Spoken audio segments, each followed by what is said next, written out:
Hello, everyone, and away we go with another edition of Smoke and Thunder. My name is Mauro Ranallo, and today we're going to have more exciting drag racing action leading to your satisfaction. And joining me is Larry Pfister, the editor-in-chief of Motorsport West magazine. And Larry, we start off with something a little bit different. Oh, definitely different today. We've got the BC Oldtimer Drags, brought to us by the Langley Loafers. This is what drag racing used to look like, and we've got a pit full of cars out here. And the Langley Loafers have been in existence for a long time, and we have a couple of Washington State drivers, father and son team, Larry. Here we go. This is what dragsters used to look like. They used to have to push them back, no reversers in these cars. The yellow car there, that's Don Gorans, and he's the son of the driver in the green car, Ron Gorans, both from Washington. So a bit of a family rivalry will be taking place here today. Of course, they do run on alcohol. Now, what is the difference between the modern-day dragsters to this car right here, Larry? Well, obviously, the new cars, the engine is in the back for a number of reasons. Traction, aerodynamics, just the way the thing works, and a lot to do with safety, too. The driver sits right over the rear end in these cars, so obviously, if there was ever an explosion in that area, which has happened, it could be pretty scary. It is a very dangerous profession, but one these drivers absolutely love. And it's been a very successful season here at Mission Raceway Park, and this is it, the final edition of Smoke and Thunder. We hope you've enjoyed our presentations here on Rogers Community 3. We've enjoyed bringing them to you, and Larry, we're about to get things underway. Like I say, this is what drag racing used to look like, a pair of front-engine blown slingshots pulling into the staging beams. And it's nice to see the drivers from south of the border make it to Mission here today.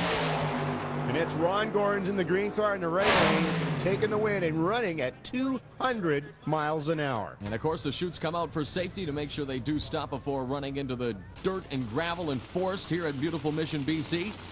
Here's an impressive-looking car, Larry, one driven by Wayne Harry. This is a brand-new AA gas Willie with a big wing on the back from Vancouver, Washington. And let's go to the interview now with Wayne. Here's Ray Renault. Wayne, you have an interesting car, and what you want to tell us about? Yes, this is a brand new car this year, and it's a 41 Willys coupe. We started building it last race season and finished it for the Oldies race at Woodburn in Oregon on June 28th and 29th, I think it was this year. It has been very successful so far. We've gone straight majority of the time. This is a very nice facility here. The car has been made of components all over the United States. The rear end come from Florida, and the struts are strange. And the 4-bar, I believe that's a Alston. So we have parts from all over in this car. And the motor now it's a 454 Chevrolet bow tie tall block. It's a 497 inches. We've got a 1/4 inch arm in it with a 60 overbore. We run 11-to-1 compression with a 671 supercharger. How's your feeling on the Mission Raceway? Undoubtedly, it's the best track I've ever been down. I can't say any more. It's just great. Well, that definitely sums it up. And thank you, Wayne, for talking to us today. Thank you very much. Well, more kudos for this fine facility in Mission, Larry. And more kudos for this car. This thing is just gorgeous. Back in the mid-60s, the AA gas cars, they were as popular, or in some cases more popular, than the top fuel dragsters. Full bodies, supercharged engines, make lots of noise, sometimes go from guardrail to guardrail. These are real neat race cars. We have the wheelie bar in the back there. We're going to take a look here at Wayne Harry's pass, a single pass. And he spins the tires pretty hard right off the starting line. That'll slow him down quite a bit. And we'll take a look at 8.84 elapsed time, 169.36 miles per hour for Wayne Harry and his Willys gasser. We should see Wayne come back again today and try and get into the low 8-second zone. Let's take a look now at some more exciting drag racing action here at Mission Raceway Park. Here's a good-looking car, Larry. This is the blown roadster of Buzz Peck up against that car right there, the Island Thunder blown roadster from Port Alberni, driven by Phil Guild. So in the near lane, it will be Buzz Peck, far lane, Phil Guild. And they are set to do battle here this afternoon. An impressive-looking crowd, the weather seeming to cooperate a bit. Oh yeah, really good crowd out here. These cars really pull out the fans, and obviously, again, these things really cool race cars. What's a car like the ones we see right now on the track worth, Larry? Both of these cars, you're looking at upwards of $70,000, $80,000 to put a whole program together. And Phil Guild, both of these cars, they're roughly funny car chassis with roadster bodies on them. Well, these are the ones that amazed me as a child, and let's see what kind of action they can provide us with here this afternoon. As I stated, Buzz Peck in the near lane. In the far lane, it is Phil Gild in his Roadster. Gild's been having troubles all year with doing some big wheel stands. But Peck leaves way too early. That will cost him. And both cars running nearly 200 miles an hour. Phil Gild running a 691 and 195. So A Phil good pass Gild, for him. Phil Gild is your winner, unfortunately, due to Buzz Peck's foul off the starting line. And here comes the current track record holder, Leo Grocott, in the Abbotsford Glass Top Alcohol Dragster. Nice to see a local car involved, Larry. Oh, it's neat. This is a mission-based car, and it is the track record holder. Nobody's gone down the racetrack quicker than this car all year. This is built a lot different than the other cars we've seen. Could you describe this style a little bit? Now you're seeing a state-of-the-art top alcohol dragster. They don't come much better than this. Real long, almost a 300-inch wheelbase, dual magnetos. There's 2 spark plugs per cylinder in these engines. They need that much spark to burn the amount of fuel that goes into these cars. And how much fuel can he burn in a single pass here to the day? I'm not exactly sure, but he's probably going to burn at least 3 or 4 gallons from the time this car starts till the time it gets to the end of the quarter mile. So I guess it doesn't pay to fill up south of the border. Not a chance with these things. All right, we're going to be taking a look at a single pass of the Abbotsford Glass car being driven by Leo Grocott here today at Mission Raceway Park. You're watching Smoke and Thunder on Rogers Community 3. The current track record, I believe, is in the low 630s. Let's see what Grocott can do. He's really been getting this car dialed in. They've been going quicker just about every time they've been out this year. We've got a shot of his tires there in the front. They look like bicycle tires almost, Larry. Very small tires. They don't do a heck of a lot on these cars. And half the time they're off the ground. The tree is coming down, and away we go here with Leo Grocott, and he pops a wheelie right away, Larry. As I said, the front tires really came up on Grocott that time. He had to get out of it. There's no wheelie bars on this car, so they have been known to blow completely over backwards. And so not a very successful pass, 8.27 time elapsed, 96.52 miles per hour. But it does show that the track is in awesome shape. Look at the bite this car gets. Carries the front wheels out. Probably the end of the pad is 300 feet. That's got to be 500 feet down the racetrack with the front wheels 3 feet in the air. Gets into it again, and it still comes up. The traction is all the way down the racetrack. And some incredible footage here provided by the crew of Rogers Community 3 as we are providing you with all kinds of drag racing action. This is the final edition of Smoke and Thunder. Mauro Ranallo along with Larry Pfister, the editor of Motorsport West magazine. And Larry, we now go to Trevor Lowe in this 1957 Chevy. This is a 7/8 scale 57 Chevrolet. It's an all fiberglass body, complete tube frame underneath this car. Trevor has been drag racing in some of the bracket classes for the past few years, and they're just getting this car out this year. It's got a big block Chevrolet with a single 4-barrel under the hood. Runs in the 8-second bracket already.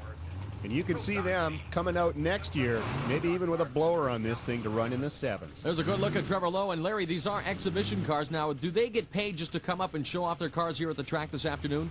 Yeah, that's right. These are booked-in exhibition vehicles. They do run against the odd other race car that's out here in the same class, but this is mostly for the fans and for the drivers that love to drive these cars. Now, will these cars then be worth perhaps more than other, like, competitive race cars because they take the extra time to make sure their cars look a little bit better?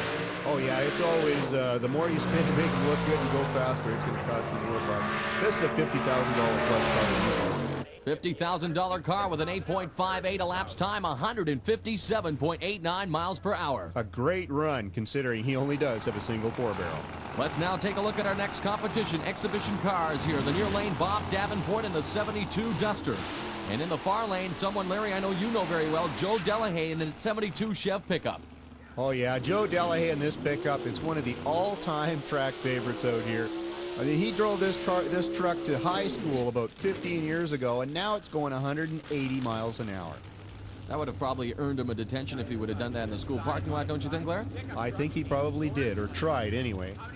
Davenport in the Duster in the near lane, he was a one-time track record holder with a 702 out here, and he's desperately trying to get this car to run in the low 7s or even a high 6, and he is shooting, again, for 200 miles an hour. There's a look at Davenport's car. Now, Larry, do we see a lot of pickup dragsters in the sport?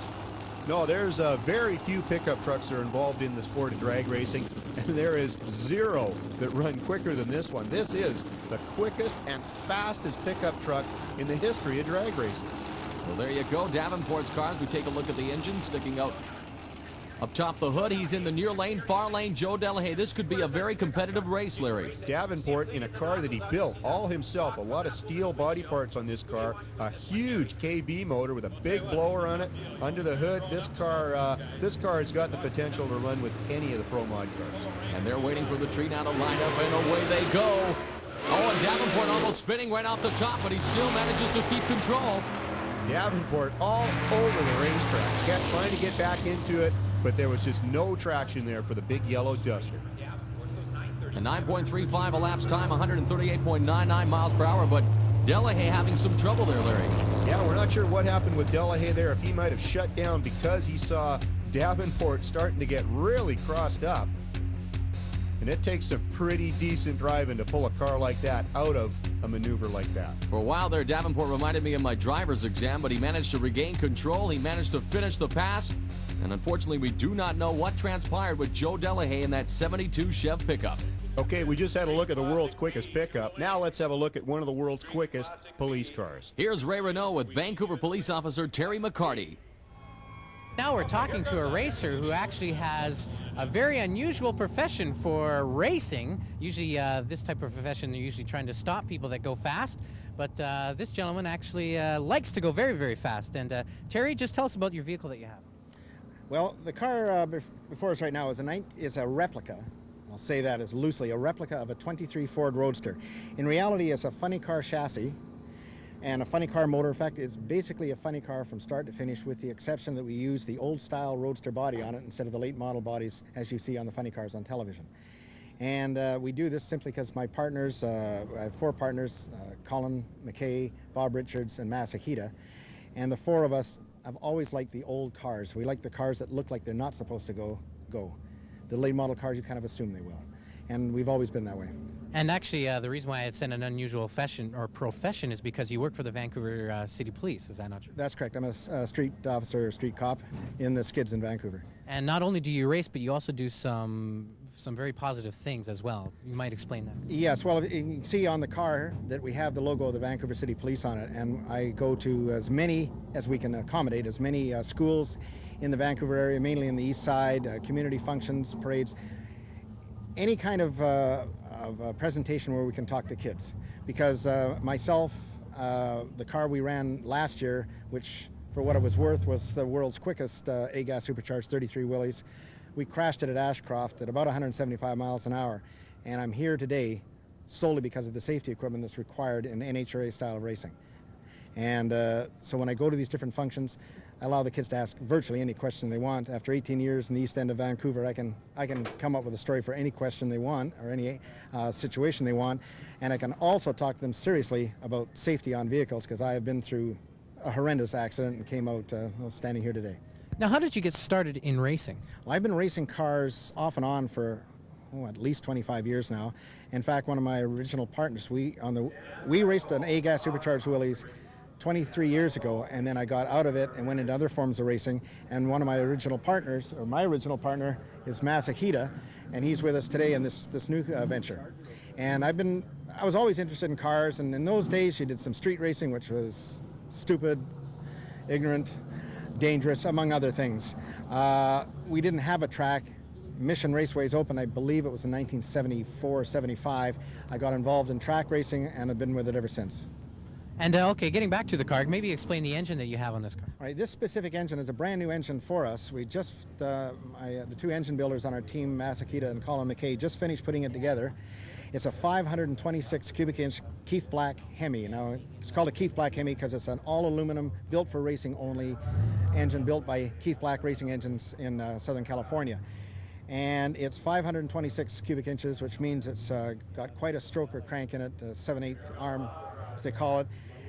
And it produces between 18 to 2,000 horsepower. Now, what did the Vancouver Police Department actually say to you when you approached them about putting a logo on the car? Well, the chief at the time was Bob Sturt, and I approached him to see if we could put the logo on the car to race at a special police officers race in Las Vegas, Nevada in 1990. He gave me the permission, and since that day, the car has done nothing but garner positive attention. We did very, very well in Vegas, and I think our car was pictured in 5 different automotive magazines from that one race. And then since then, like I say, taking it to the different schools and community functions and school car shows, it has just got that much more attention. And my own personal thing is I like the fact that it allows the kids to realize that policemen aren't a set stereotype of person. I mean, there's policemen on our job. We had an ex-Canadian motocross racer who was a policeman. We have mountain climbers. We have drag racers. We have every form. And like in any other profession in the world, policemen are the very same. Problem is with our profession, we're stereotyped. This is a way to get kids to know that we're not all the same. We all have different likes, dislikes, hobbies, and we like speed. Some of us like speed. Terry, just one last quick question. How fast do you expect to go with this vehicle? We'll be disappointed if we don't run at least 220 to 225 miles an hour in 6.5 seconds. Well, Larry, Vancouver Police Officer Terry McCarty, I guess, will be putting the radar gun away this afternoon as he tries to achieve a speed of 225 miles per hour. Well, he'll be trying awful hard to go that fast because this is a brand new combination for the driver and crew. The car was run earlier in the year with a much smaller engine, and it'll be real interesting to see how Terry handles all this extra horsepower he's got out here today. Now, the average drag racer here at the track, Larry, how many hours a week do you think? I know they all have full-time jobs or they all have other careers. This is all a hobby. How many hours a week goes into making sure a car is maintained properly? Well, it depends on what class you're running in. Even some of the guys that run in the street category can spend a few hours almost every night of the week working on their cars. And in vehicles like this, some of the pro guys down in the States, it's a full-time job for 3 or 4 crew members to work on this thing every single day. So what you're saying is sometimes these cars become your girlfriend and your wife.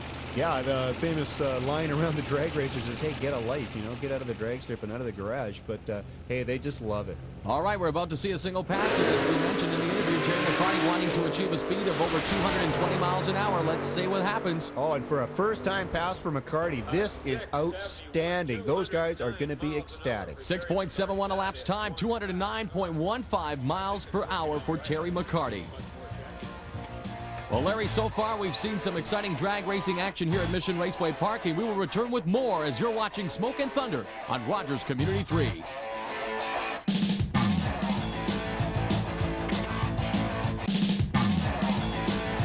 Welcome back, everyone, to Smoke and Thunder at Mission Raceway Park. Mauro Ranallo along with Larry Pfister, the editor of Motorsport West magazine, the entire crew of Rogers Community 3 bringing you some drag racing action. And there you take a look at some of the younger fans here at the track. And Larry, throughout the year, all kinds of fans from every age group have been enjoying racing action here in Mission. And especially at these old-timer drags. Right there is Jim Malone in a 65 Corvette all the way from Beaverton, Oregon. He's going to be up against Dan Williams from Langley in a GTO. And this is quarterfinal action in Street Machine A category.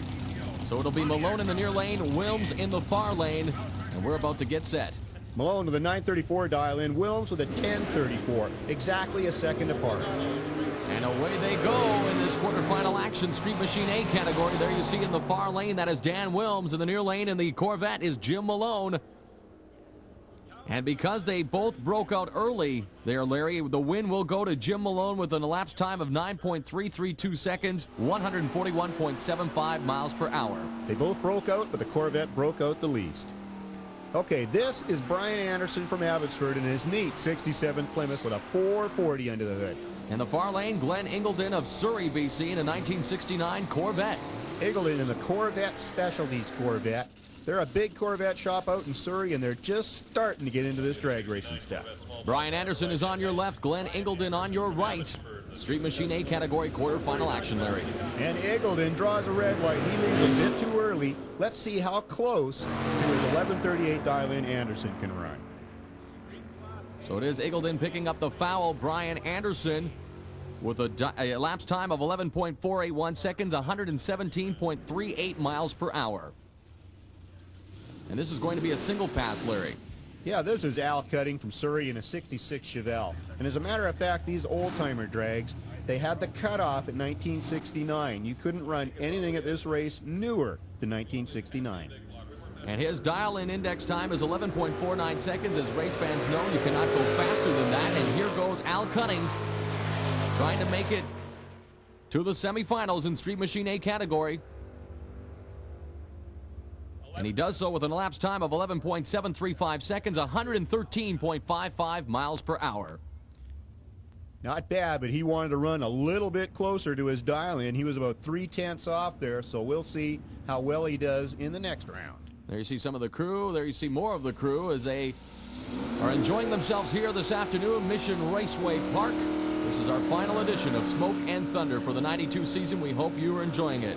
Okay, we'll move right into the Street Machine B quarterfinals. That's in the far lane, Mike Stewart in a 67 Chevy 2 from Surrey. In the near lane, you see there Walter Letkeman of Abbotsford, BC in a 1968 Caprice. And they're about to get this quarterfinal match underway. So it's going to be a big 454 wrap motor in the right-hand side, a little small block for the Chevy 2. And Letkeman red lights, Larry, right off the start. So Stewart in the Chevy 2 is going to move to the next round. Let's see how close that he can run to his 11.04 dial-in. And we are awaiting the conclusion as already Letkeman is fouled out. And let's see is correct, 11.005 is the official time. So pretty fast there, Larry. Yeah, he's got to maybe do a little bit of work to slow that car down just a touch. Our next quarterfinal matchup in Street Machine B. This is John McCartney from Langley in a really, really quick 67 Falcon with a 351 Boss engine under the hood. And in the far lane, you saw Dave McGee of Surrey in a 1966 Valiant. A 440 under the hood of McGee's car. The car out of Spirit Engineering, which is, it's a full race car. McCartney's car is driven on the street just about every day. And McCartney gets a good start. McGee trying to catch up now. Well, it's going to be a close race down at the finish line. But the little Ford holds off the big Mopar. McCartney with an elapsed time of 12.412, 107.82 miles per hour on his way to the semis. Okay, this is from Nanaimo, a 69 Merc, big 428 Cobra Jet of Dave Fleck. And my hometown, Mount Lehman, BC, has a representative here today. Dave Lohman in a 1969 Satellite with a 440 under the hood. And he is on the near lane. And we've seen Lowen on this show before. He's a real good racer out here. Okay, the big Ford gets to lead first with a 1358 dial-in. Lowen, 1170. And Lowen looking like he's going to make a race of it at the end, and I believe he does get it. Dave Lohman with an elapsed time of 11.784 seconds, 111.82 miles per hour. And that just shows that you can come from behind, even though it is a little bit tougher. Here's a single pass coming up now. It's Mark Boudelier of Surrey, BC in a 1966 Chevelle, Larry. A classic 396 66 Chevelle. Boy, when I was in high school, I would have killed for one of these things. And he's on a single pass as he will try to go slower than, of course, his dial index of 11.89. It's hard to say if he's having problems there or maybe he's just saving it because he knows he's going to make it to the next round. That could be strategy on his part because a very slow time, 17.774 seconds, 52.56 miles per hour. And now back to the pits with Ray Renault. Here's Glenn Eagleton. Right now, we're talking to Glenn Eagleton out of Surrey, BC, and he has a real pretty little Corvette. And Glenn, why don't you tell us about this car?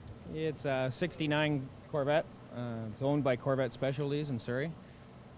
It's got a 355 small block Chevy in it, runs a Power Glide. It's one we've had since about June of this year. We've started racing it. And today's the first day we've run on, actually got into the 990s. And how'd you actually acquire this car? We bought it basically to promote the business and promote Corvette Specialties and Bodyworks Collision Services and that. And what type of engine do you have in it? It's a small block Chevy. And actually, it was originally quite a popular, or I should say, an expensive Corvette. Well, it was originally, the rumor has it that it was a 69 L88 Corvette, which is worth a lot of money if it was still back to original, but a little far from that. And you started racing in the 10s, but you've done some sort of modifications on your own? Yeah, pretty much every weekend that we've run it, it's gone faster, and this is the first weekend, like I say, it's been in the 9s. Okay, and how did you get started in racing? Oh, that goes back a long time. We used to autocross cars years and years and years ago. And so you just progressed up and through the years until you got what you have right here? Yeah, we always wanted to drag cars, so it's a new thing. The Mission's new now, so. And actually, how do you like the Mission Raceway? It's great. Really nice track. Thank you very much, Ray and Glenn and Larry. We now go to Street Class A category quarterfinal action. That's Laurie Peterson from North Vancouver in an absolutely gorgeous 61 Impala. And in the near lane, George Pappas out of Vancouver in a 1960 Chevrolet Biscayne. So a 61 Chevrolet up against a 60 Chevrolet. This really was what it was like in the old days. Pappas, he's dialed into a 1090. Peterson with an 1170 dial in. Once again, these two racers vying for a semifinal position here on the final edition of Smoke and Thunder for the 92 season on Rogers Community 3. Mauro Ranallo along with Larry Pfister, the editor of Motorsport West magazine. And Peterson gets the lead first, and Pappas, oh, he gets a red light. Peterson's going to go to the next round. Pappas fouls out, and it will be Laurie Peterson out of North Vancouver in a 1961 Impala. All he has to do is finish the race. He does so with an elapsed time of 11.967 seconds, 114.11 miles per hour. Okay, Mauro, now we're really, I keep saying this, but now we're really going to get to see what drag racing used to look like. A pair of 55 Chevrolets. For all you nostalgia fans, this one ought to be a good one for you. Scott Solomon in the far lane out of Delta in that 55 Chev. Solomon almost in a street 55 Chev. Dennis Schroeder from Abbotsford in the near lane in an absolutely beautiful, fully tubbed, polished aluminum interior race car. This is the way they used to drag race on the TV show Happy Days, right, Larry? Happy Days, yeah. Tell me about it. There comes Fonzie in the near lane. And it will be Scott Solomon out of Delta on his way to the semifinals with an elapsed time of 12.3, 106 miles per hour. And hey, Mauro, there's a guy we've seen before. This is your favorite race car out here. Yes, it is. Stu Byram in that Vet Roadster. And you know, Larry, he bought this as an ICBC write-off for something like $400. And he's put $30,000 into it. And look at the beautiful piece of machinery out on the track today. It's amazing what these guys can do with cars that have been, according to ITV, written off. Morley Axelson in the far lane from Nanaimo on the island in that 64 Falcon will be his competition here this afternoon. A pair, again, of really, really gorgeous cars out here. The 64 Falcon of Axelson running a big 428 Cobra Jet, a 350 small block for Byram. Byram has been very successful this season on the track. We'll see what sort of race he races here this afternoon. It looks like a close one. He doesn't have to do much because Axelson red lit. And Axelson, you're right, fouls out, so Byram, an easy path to the semis with an elapsed time of 11.239 seconds, 118.96 miles per hour. And with the season drawing to a close, we've had an absolutely tremendous season out here at Mission Raceway. The car counts have been just outstanding. And there you take a look at some of the people taking in the action. You know, all the racers that we talked to, Larry, they all seem to say Mission is indeed one of the best tracks on the circuit. Well, I hate to keep saying it, but this track is absolutely fantastic. The engineers that built this place just did a super job. Street Classic B category quarterfinal action. There you see in the near lane, Dennis Mam of Aldergrove in a 64 Falcon. We just saw a Falcon race. This one running a 289. He's up against Paul McAuliffe from North Vancouver in the BF Goodrich-sponsored 64 Corvette. The Corvette usually seen on slalom courses around the area. Now it's drag racing. And their dial-in times very close. McAuliffe in the Corvette 13.2, Mam in the Falcon 13.9. This should be a very close race down at the finish line. Let's see if the Corvette can catch the Ford. And so far, it's the Mam and the Falcon flying his way to a nice lead. And it looks like it will be Dennis Mam out of Aldergrove with an elapsed time of 14.249 seconds, 76.47 miles per hour. He's on his way to the semis. Okay, this is the 55 Chevrolet Bel Air of Blair Hodgson from Vancouver. He's got a 350 small block under the hood of the primered front end 55 Chev. And Shannon Jordan out of Abbotsford in the 64 Ford Fairlane will be his competitor. Shannon, this is her first ever drag race out here today, and she's made it all the way to the quarterfinals. Nice to see a lady out on the track this afternoon. Blair in the 55 Chev. I went to high school with a guy that had a car that looked just like this. No front bumper, a little bit of primer on it. That's a classic. And Jordan gets off to a nice start in the 64 Fairlane. It's going to be Hodgson who have to try to catch her. But it's Hodgson drawing another red light, so Shannon's going to go to the next round. With an elapsed time of 16.122 seconds, 76.69 miles per hour, Shannon Jordan is on her way to the semis. Now this ought to be interesting. That's John Chase from Abbotsford in the 64 Chevrolet SS. And guess who he's going to be racing? None other than the track manager out here, Ron Farmer, in his neat little 58 Thames panel. So there you have Farmer and Chass out of Abbotsford, and of course Farmer being out of Surrey, but as Larry said, he is the track manager, and it's nice to see a lot of the local drivers, Valley drivers, taking part in the track festivities here this season. Oh yeah, the local people have just loved this place. They've come from all over the lower mainland of Mission this year. The tree lights up, both get the green lights. In the lane, Ron Farmer. Chase getting a much better light. Ron Farmer, okay racers, you hear this? He cuts a 967 light. That ought to be good for a few laps.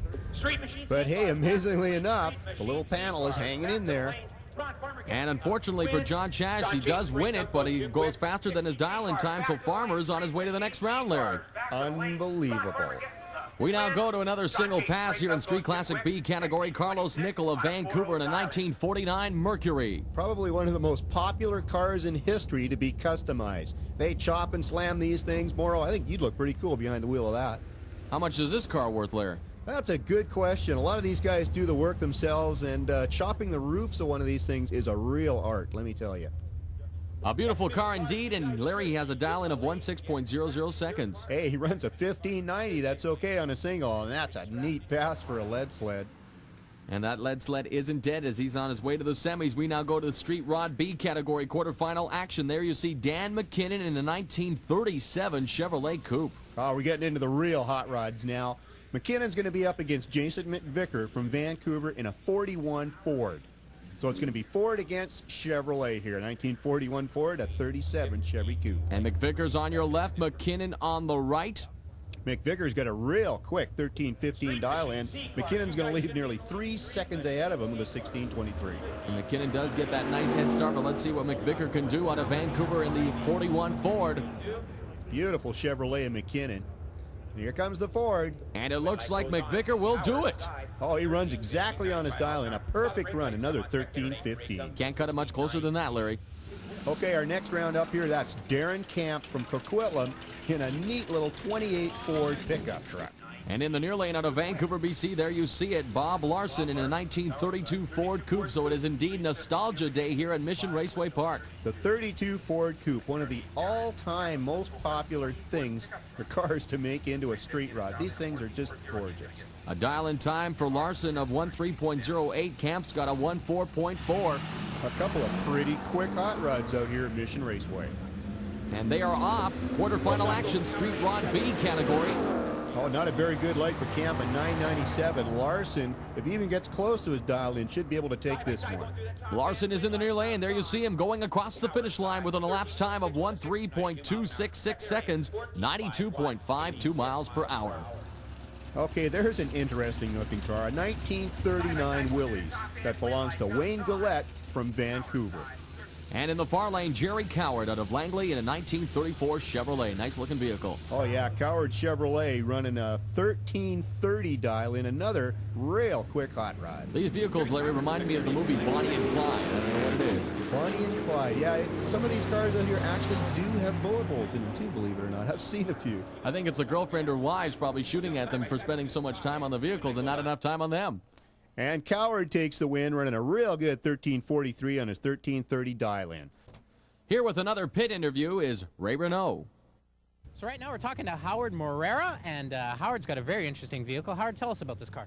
Yeah, it's a 57 Chevy two-door hardtop, and it's all real steel body one. Runs a 615 cubic inch motor. Runs pretty decent. Been a race car for the last 15 to 20 years. Always was a bracket car, and it's got a Chris Olson chassis and Sam Janino motor in it, a 615. And it runs pretty close to 830s, 820s. Now, how did you purchase or acquire this vehicle? One of my friends bought it brand new, and he raced it, and I took it over since then.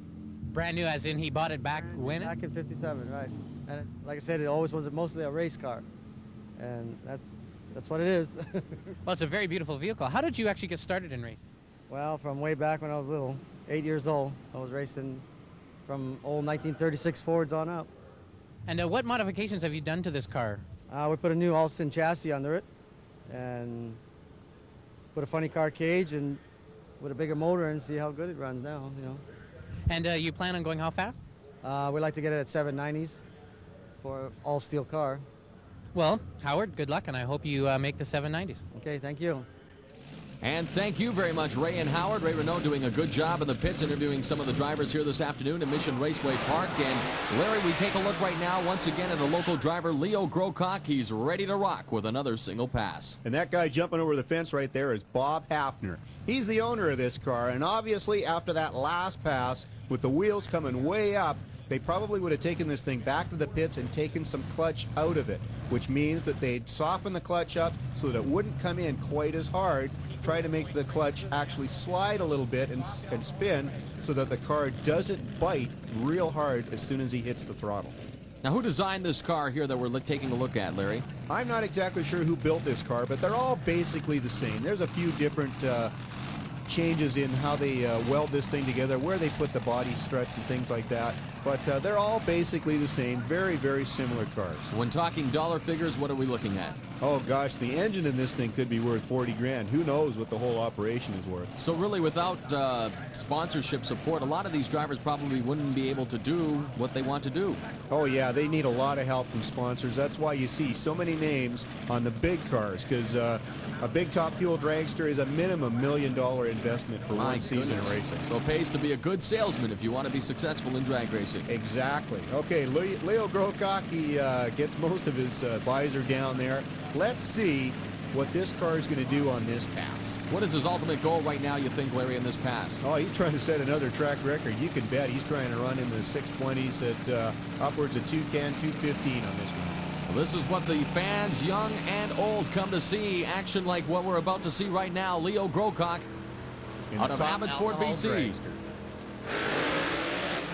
Oh, the wheels come way up in the air. Grocock gets out of it right away. The car comes down and bounces completely off the ground 2 or 3 times. Boy, that's exciting. That's exciting, but I don't think that's what he wanted to have happen. No, and you can bet that there's probably some front-end damage to that car because he came down very, very hard.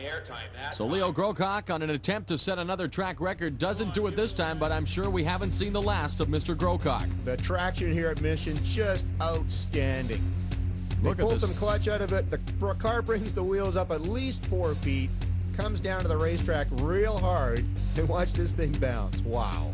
And they said man was not intended to fly. Well, there you see Leo Grocock doing a pretty good job of it here at Mission Raceway Park. And you rarely see a car get all 4 wheels off the ground like that. Half the reason is there's no suspension in these cars, and about the only suspension there is those big, soft tires at the back, and that's what caused the car to bounce off the ground.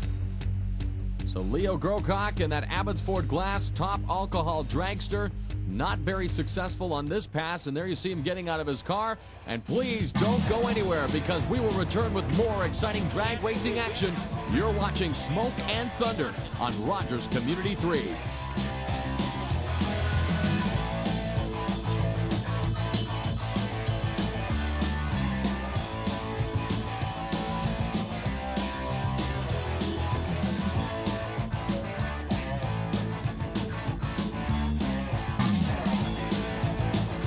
Welcome back to Mission Raceway Park, everyone. You're watching Smoke and Thunder on Rogers Community 3. Mauro Ranallo along with Larry Pfister of Motorsport West Magazine. And Larry, back to the nostalgia dragsters we go. The front engine slingshots. Another pair of cars coming up here. That car right there, it's an ancient car. Not exactly sure how old it is, but it's from Victoria, and the driver is Phil Rosowski. Phil Rosowski at a Victorian. We do not know much on the other driver taking part in this race. We do know that he's from Washington State, and he did come up with the Gorans family. Perhaps he's another member of their family. Who knows? Apparently, this is a fairly new car that's out with this driver here, and he's just kind of testing with it this weekend. Now, as you can see right there, Larry, when you say that they're right at the back of the vehicle, they're at the very back of the vehicle. Yeah, the driver is actually sitting behind the back tires, and that's where the term slingshot came from.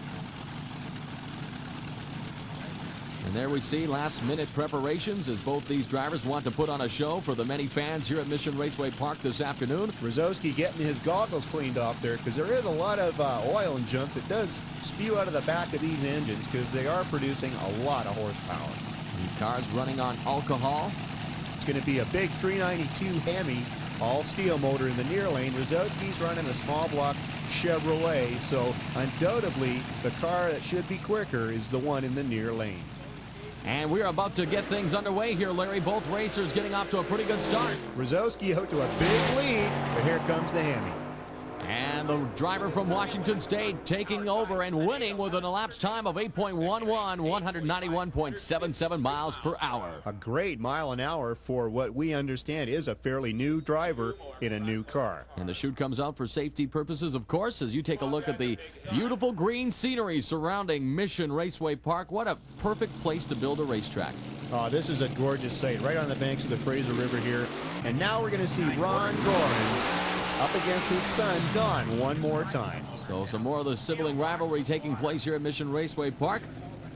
And again, just like the old days, no reversers in these cars. They've got to push them back.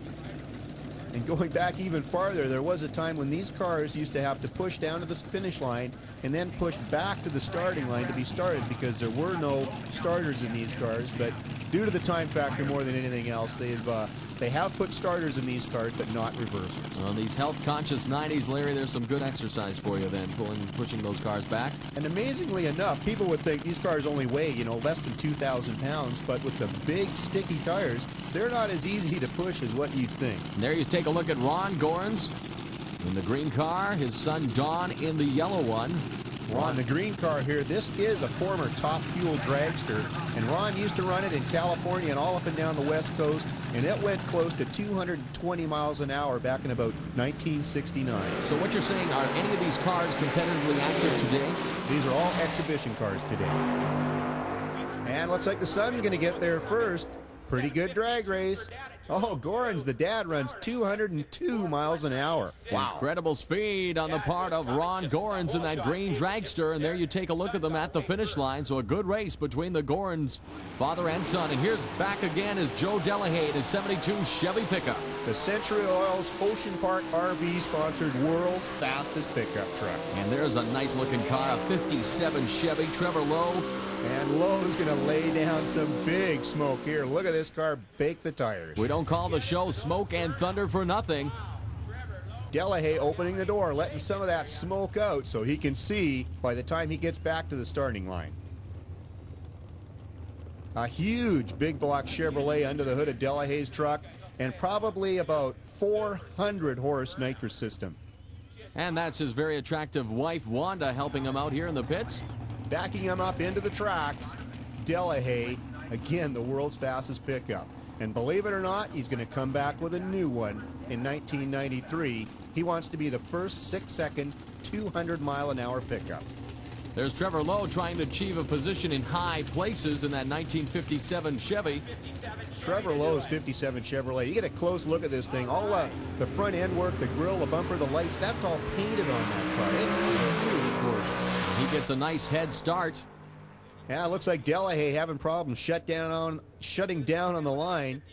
And there you see the elapsed time for Lowe, 8.58 seconds. And Wanda a little perplexed as to what's going on with Delahaye's truck. As is his crew chief, Ken Easler there. They don't know exactly. Well, it looks like he's going to pull in and make a run. Maybe something wrong with the clutch or the nitrous setup there. Joe Delahaye, 1972 pickup, still on the track, and away he goes. Well, looks like a fairly decent run. Gets a little crossed up in low gear, but Joe keeps his foot in it and legs it out to a 740 at 180 miles an hour. We now go to Wayne Harry. There he is in the far lane. In the near lane, it's Mike Shue.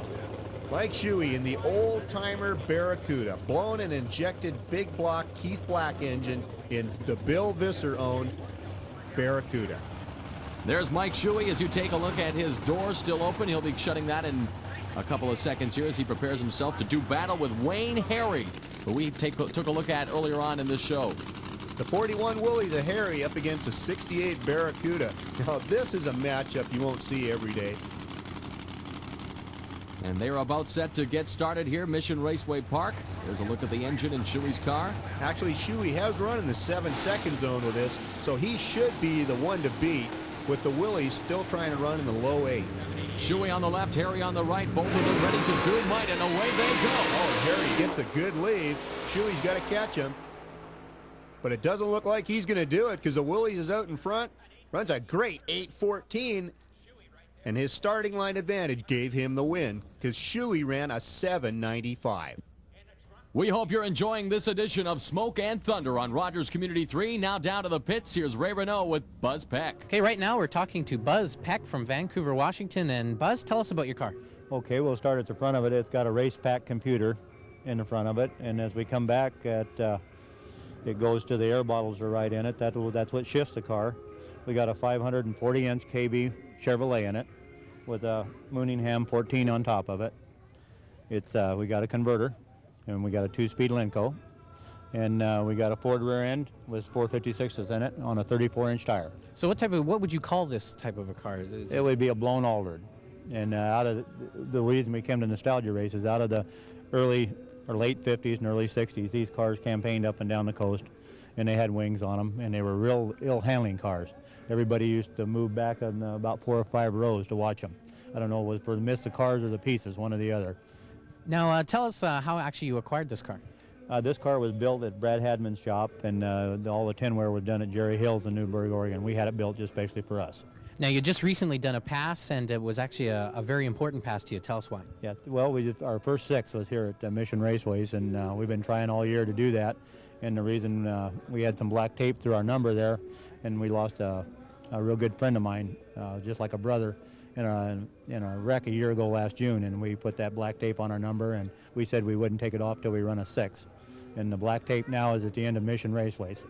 And speaking of the Mission Raceways, you were mentioning that you have raced at a lot of raceways all over the area, but you had described, how do you like the Mission Raceway? It's the best racetrack I've ever been down, and I've been racing steady since I've been 18 years old, and been down a lot of them, and this is the best by far. Okay, well, Buzz, thanks for talking to us. Okay, thank you very much, and thanks for having us here.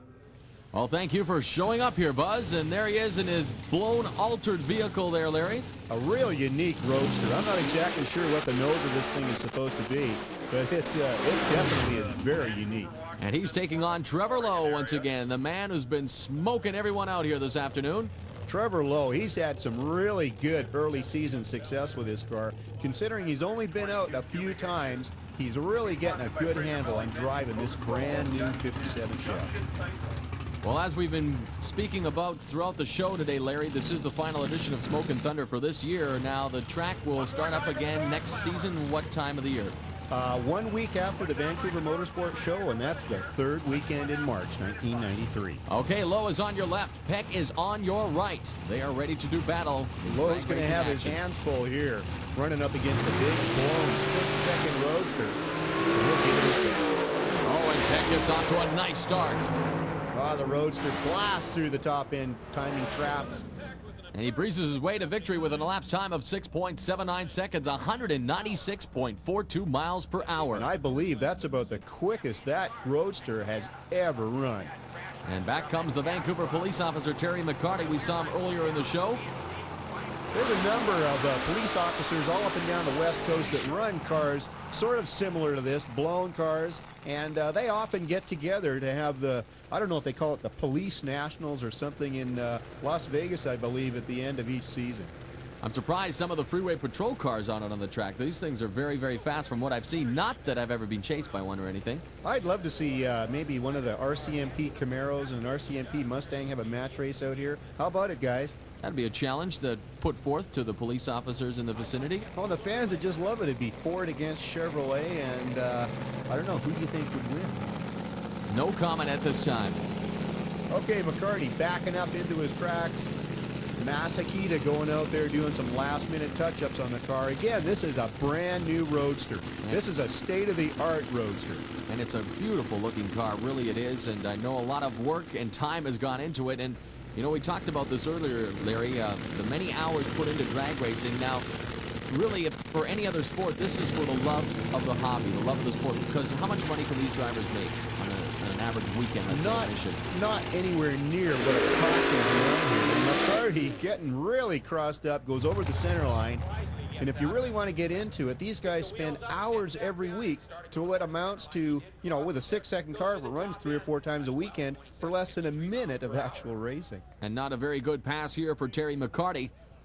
As you can see there, the lapse time, well, not even worth mentioning. Again, brand new car for McCarty, got all crossed up. That's what those cars are famous for. They'll come off the line And no matter what you're doing with the pedal or the steering wheel, they sort of go wherever they feel like going at times. And you can see McCarty trying to correct there. Well, do you see his front wheel there? The front right wheel looks like it's very loose almost. Is that meant to be like that, or? Well, the front wheels were barely on the ground, so they'll kind of dance around quite a bit. And McCarty does a real good job of keeping this thing in his own lane.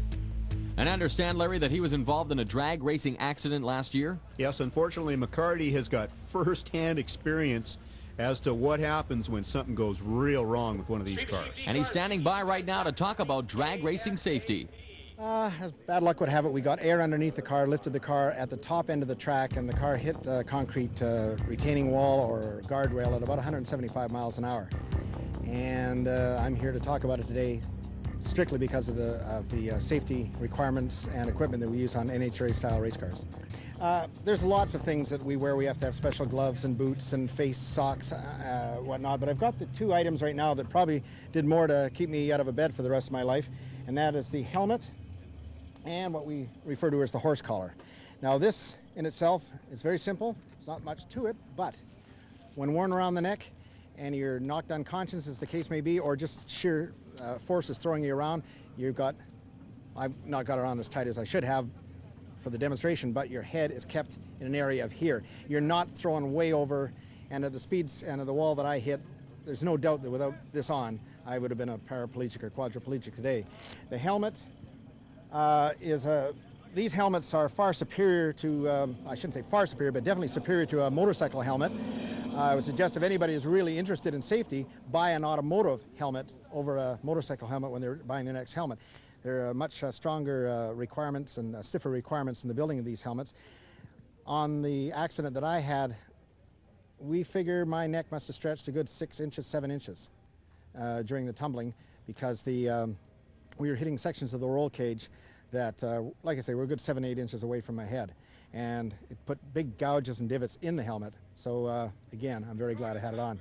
Now, we wear a 5-piece safety harness, 2 over the shoulder, 1 up on either side, and 1 up to the crotch. And when you're cinched in, you do not move, believe me. The roll cage itself, as you can see, this is all chromoly tubing, and it will take an immense amount of abuse. Parachutes at the rear, if you can see, there's 2 parachutes. One of these parachutes will stop this car on a 200-mile-an-hour run. We carry 2. I guess some is good, lots is better. The wheelie bars are here again, that if the car accelerates in such a way as that the front end of the car to lift up, these are up in the air right now for transporting purposes, but when they're on the ground, they'll allow the front end of the car to lift maybe a foot or so. After that, they'll keep the car fairly stable. The fire suit, the one that I'm wearing right now, this is, if dollars means anything, this is $1,500 right here, just what I'm wearing. And this will take literally a blowtorch type of blast of heat for 20 seconds before I'll actually start getting 3rd-degree burns. Keep in mind, what I've got on this car here is for an extreme. It's for a 200-plus mile-an-hour car, but the same rules work on a street car. If you've got a regular, everyday drive-around car, always wear your seatbelts, and if you've got a bit of a hopped-up car, why not spend that extra money and get a shoulder harness? Proper shoulder harness. They're no big thing to wear them in a car, especially if you've got a hot car, and it's going to save your life. It saved mine. I was injured to some extent. I mean, I had all my ribs broken and a few other things and back injuries, but I'm here today, and it's solely because of this equipment. 18 years with the City of Vancouver Police, I have never, ever been to a motor vehicle accident where a fatality had been wearing a seatbelt. So I think that those kind of odds just speak for themselves. That they do. Thank you very much, Terry McCarty of Vancouver Police. A very impressive interview. And right now we go to Street Machine B Finals on the near lane. Dave Lohman of Mount Lehman in a 69 Satellite. John McCartney from Langley in a 67 Falcon in the far side. And this race is underway. The finals here today. Lohman dialed in 1170, McCartney with a 1238. And it's a pretty close race right now, but it looks like it might be Lohman taking it in the near lane. A very close race. Runs at 1177 on 1170 dial in. This is the Street Machine A Finals. Brian Anderson in the near lane, Al Cutting on the far side. Anderson of Abbotsford, Cutting of Surrey, and these guys are underway as well. Street Machine A Finals here today at Mission Raceway Park. Another close race, Larry. Very close. Brian Anderson's got 1146 dial in, Cutting at 1149. Anderson wins it with an elapsed time of 11.517, 116.83 miles per hour. Street Classic B Finals. Okay, Carlos Nickel, Vancouver in the 49 Merc. Dennis Mam, 64 Falcon, 289 on the near lane. And he draws a red light. And he don't want to do that on a final, but he does it. So Carlos Nickel, all he has to do is finish the race in that very impressive 1949 Mercury. And he will come out a winner here today in Street Classic B final. And the lead sled's going to take it, Morrow. And the lead sled does it with an elapsed time of 16.115 seconds. Okay, Street Classic A finals. It's going to be a single. One more time, Stu Byram's going to be a winner. I have to admit, I try to be as unbiased as possible, but this is my favorite car out on the track. Stu Byram in that 61 Vet Roadster. All he has to do is finish the race without any foul, and looks like he'll do it with an elapsed time of 11.267 seconds, 118.7 miles per hour. Stu Byram, your winner in Street Classic A. Street Rod B finals. Jason McVicker, 41 Ford in the far lane. Jerry Coward from Langley in the 34 Chev, the red car. A couple of more of these nostalgia cars here today at Mission Raceway Park. A couple of 13-second hot rods going at it right here. McVicker in that 41 Ford will take it with an elapsed time of 13.086 seconds, 106.45 miles per hour. Street Rod A finals. Rob Como from Vancouver, Washington in the 39 Chev sedan, the near lane. Far lane, Larry Tremblay from Richmond. Very close start for both drivers. But look at that far lane, Larry Tremblay of Richmond getting off to a nice start. Larry. Como gets a good 570 like Tremblay, an even better 544. But Como takes the win with a 10.05, runs right on his dial in. Very close. Outlaw finals. Here we go. Terry Kershaw, far lane out of Langley in the 68 Chev. In the near lane, Bruce Floden of Abbotsford in a 1927 Ford Roadster. Nice looking car. A couple of super gas racers really smoking in the racetrack here. Kershaw is the son of the famous Victoria Roundy Round racer, Gary Kershaw. Bruce Floden, he's a legend in this class. And they both get off to great starts. Floden on the near lane. Floden gets a beautiful light. He's dialed in 980, Kershaw 938. Unfortunately for Floden, he goes too fast, and it will be Kershaw with the win. 9.383 seconds, 141.62 miles per hour. Larry Pfister, Motorsport West Magazine. It's been a great season of racing here at Mission Raceway Park. And on behalf of the entire drag racing community locally, I'd really like to thank Abbotsford Rogers Cable for just doing an outstanding job at promoting the sport of drag racing locally. And Larry, you know, our producer Mike Kimball doing a tremendous job of getting the crew organized and ready for the shoots here at Mission Raceway Park, getting the tremendous footage we've seen on Smoke and Thunder. And on behalf of Larry Pfister of Motorsport West Magazine, I'm Mauro Ranallo. You have been watching Smoke and Thunder on Rogers Cable Abbotsford. And meals for the crew have been provided by Boston Pizza, located on South Fraser Way in Clearbrook.